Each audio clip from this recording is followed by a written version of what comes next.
Friday, Friday, Friday. Hello there, internet people. It's me, Jenni Chiu. Today is Friday, November 6th, 2015. It is finally 50 degrees in Northern California, and it is definitely time for talking about what you're talking about.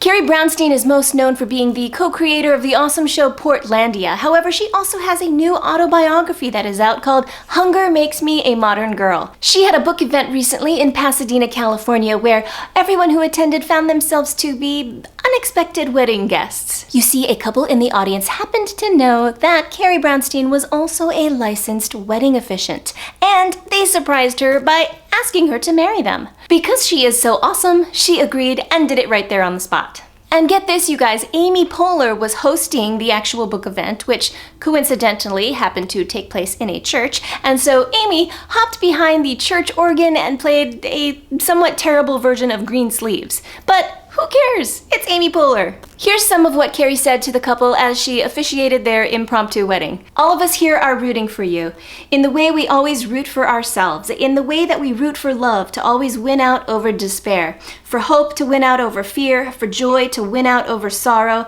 We root for you in those ways. We root for the two of you to make each other feel the biggest, strongest, most special you ever felt. You guys, that's so lovely.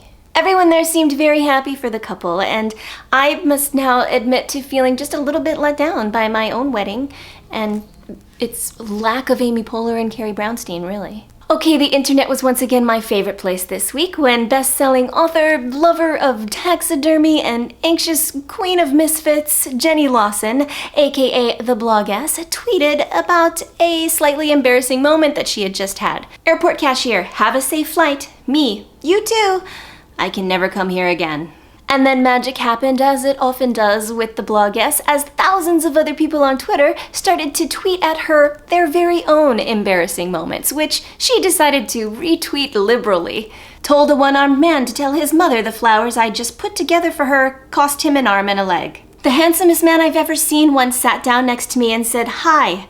I responded with, "I'm eating a Tootsie Roll." He left. A friend went and placed her order at the drive-thru. She then heard, "Could you drive up to the speaker? You're talking to the trash can." Nanny job interview, told job would involve light housekeeping. Replied, "I've never kept a lighthouse before, but willing to try." After flunking a job interview, got up, shook everyone's hands, and walked into the coat closet. It all turned out to be one of the most hysterical, vulnerable, and utterly human happenings that Twitter has seen in a very long time. As the bloggess herself said, "My God, I love you people." We love you too, Jenni. We love you too. I don't know what was in the cyber water this week, but people were sharing products that just leave me feeling confused inside. Like this thing called the Squatty Potty. They call it the stool for a better stool. The idea behind it is that our body is designed to poop squatting instead of sitting, and that's why we have a host of problems like constipation and hemorrhoids and not being able to push that last little bit out.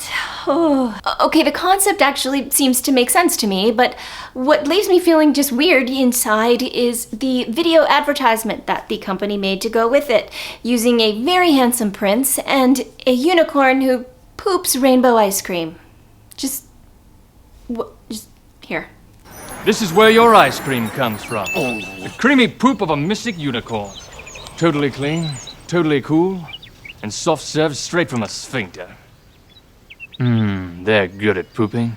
But you know who sucks at pooping? You do. No, Squatty Potty is not a joke. And yes, it will give you the best poop of your life, guaranteed. I don't just mean you bloated lords and hemorrhoidal ladies. I mean everyone. Kink, unkink. Kink, unkink. It's simple science, really. Okay, now I just feel unsettled after talking about poop while having this craving for ice cream, and I just really, really want that stool. I do. I want it. Plus, when you're done, it tucks neatly out of sight, thanks to its innovative, patented design. I don't know what to do with these feelings. So I'm just gonna move on to this bag that looks like a giant pair of realistic testicles. The creator of this bag had a picture of him wearing it go viral last year, and since then he says there's been a demand for it. So now there's a crowdfunding campaign so that he can get some of these bags out to you. It's called the Scrotin' Tote, and the original was actually made by a professional special effects artist and cost about $1,000 to make. So this crowdfunding campaign is to allow them to be made at a more efficient cost. Now, I don't want to be a ball shamer here. I mean, there are also bags inspired by vaginas, like the pussy pouch from Damsel. They even have a vajazzled one. Look, I know that beauty is in the eye of the beholder, but you know, I'm just gonna say it, one of them is prettier than the other. Let's move on. Speaking of pretty, there is a dude on Instagram who has become pretty much famous for simply looking like Leonardo DiCaprio. Konrad Enerud is a 21-year-old Swedish bartender with over 202,000 followers on Instagram. Now, what he will do with this Instagram popularity remains to be seen, but I'll fill you in. I check his profile fairly often. Dancing with the Stars fans seem to be quite miffed right now because Bindi Irwin is having a difficult time getting her contract renewed.